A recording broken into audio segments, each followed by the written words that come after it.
The life that I live today, the confidence that I have, the energy, the body, the lifestyle, the freedom to do whatever I want with whoever I want, whenever I want, but most importantly, to have the relationships with the right people, to be able to collect the right memories at the right moments, so that I can one day look back at my life and say I truly lived it.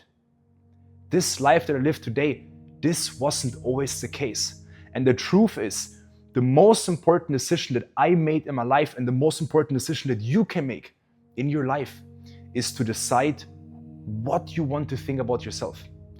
How are you going to see yourself? And it's called the self-image, right? The self-image literally is the key and the foundation of every single thing you can experience, you can feel, you can do, you can't do, and you can achieve or can't achieve in your life. I can give you a very specific example. Let's take a person that's overweight. Let's say a fat person. A fat person typically can do no matter what diet or no matter what workout.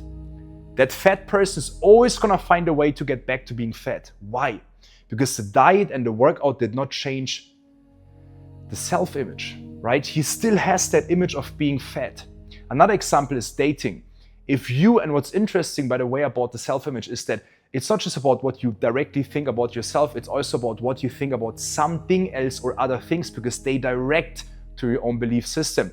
An example is, if a person thinks that dating is hard, I didn't say dating is hard for that person. If a person thinks, has believed that dating in itself is hard, that person directly thinks that dating is hard for him. And he will always find a way to have difficulties finding the right partner, versus a person who believes dating is easy and it's easy and natural to find the right partner will always easily find the right person.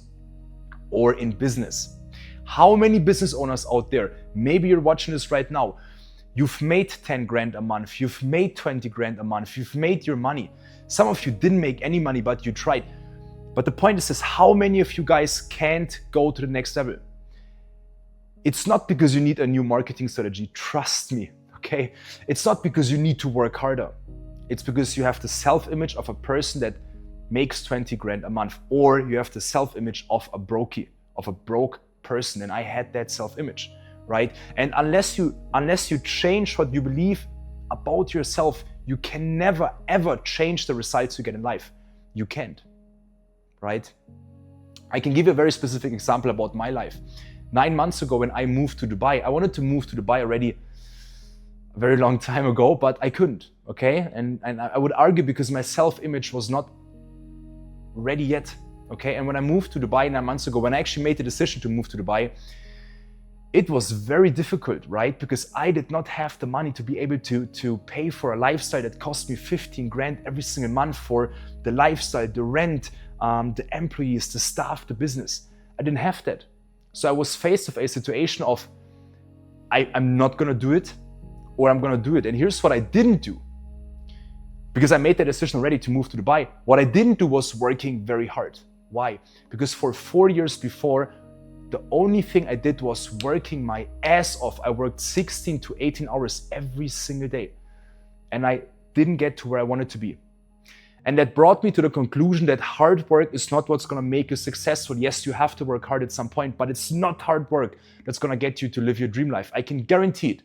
And if you look at Chinese people, if hard work would be the key to be rich, Chinese people would be rich.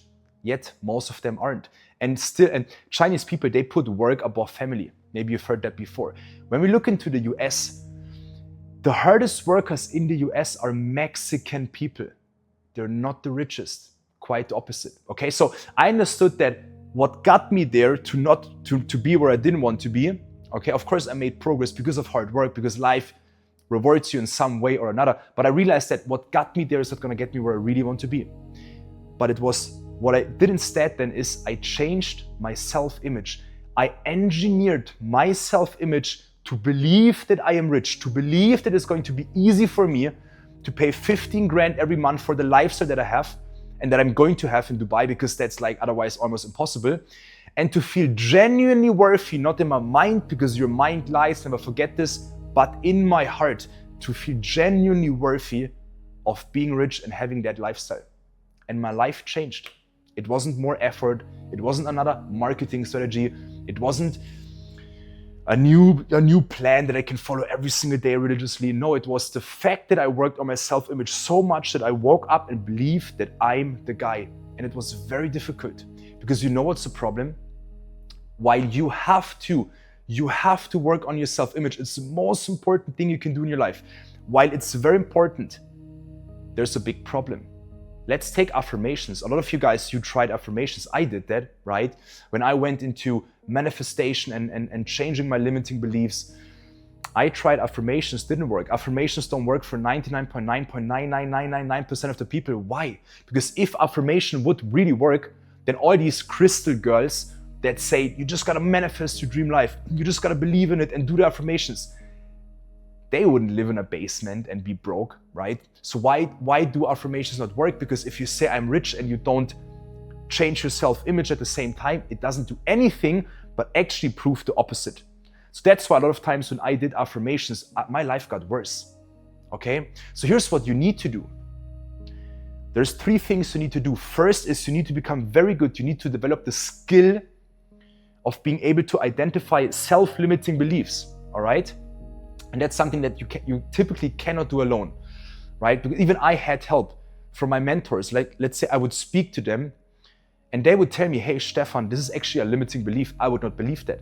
Nobody's ever told me that before. I never questioned that belief. I never actually thought about the fact that this belief is not only not optimal, but actually very destructive, right?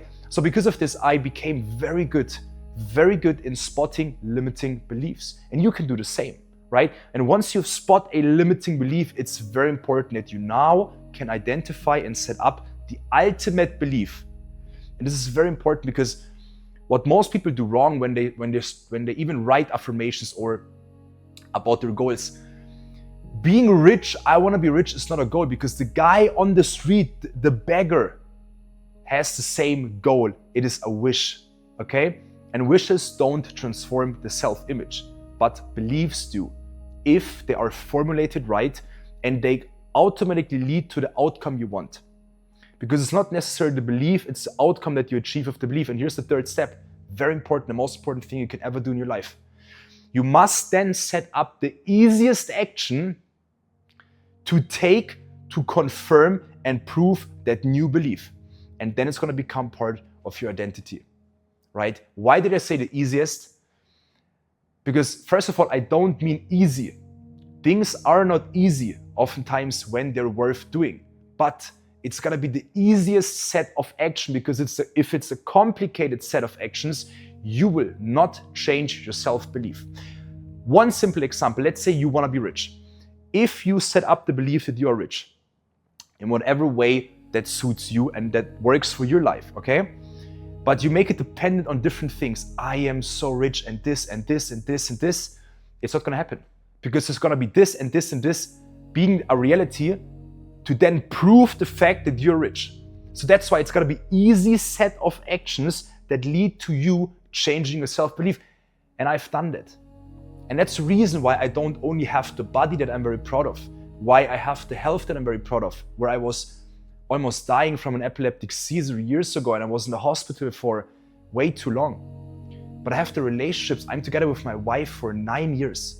I'm still very young, and when I look at other people, they either don't have a relationship because they always struggle to find the right partner, right? These people are typical. You can spot them, by the way, their self-limiting beliefs when they say things like, yeah, for me it's easy to find the right one, or I always meet the wrong person, something like this, right? You know, like that's a limiting belief, okay? And then if they have a relationship, they have a very hard time holding on to that relationship and keeping it. I did that for 9 years, which I'm very proud of, right? But not only my fitness and my relationships, the freedom that I achieved with my business. I was born broke as fuck. I had not one single proof in my life that I'm ever gonna be rich. My dad was broke, my mom was a cleaning lady, right? There was not one single person that I could look at and be like, hey, that's normal for me to be rich. There are people who have daddy's money. For them, it's easier to believe they're rich because they've been born like this. They might need to work on other things, but you understand what I mean? I always used self-image engineering to get what I want. And you can do the same. And to prove to you that you can do the same and that it's the one thing that you must do over every single other decision in your life, I have a homework for you, okay? Very simple. Think back in your life and ask yourself two things. When did you lose? When did you win? And when you look at when you lost in life, ask yourself, what did you believe about yourself to be true at that time? You have to be very honest here with yourself, obviously. And you will see that it wasn't other people that were the fault. It wasn't other circumstances. It were the combination of limiting beliefs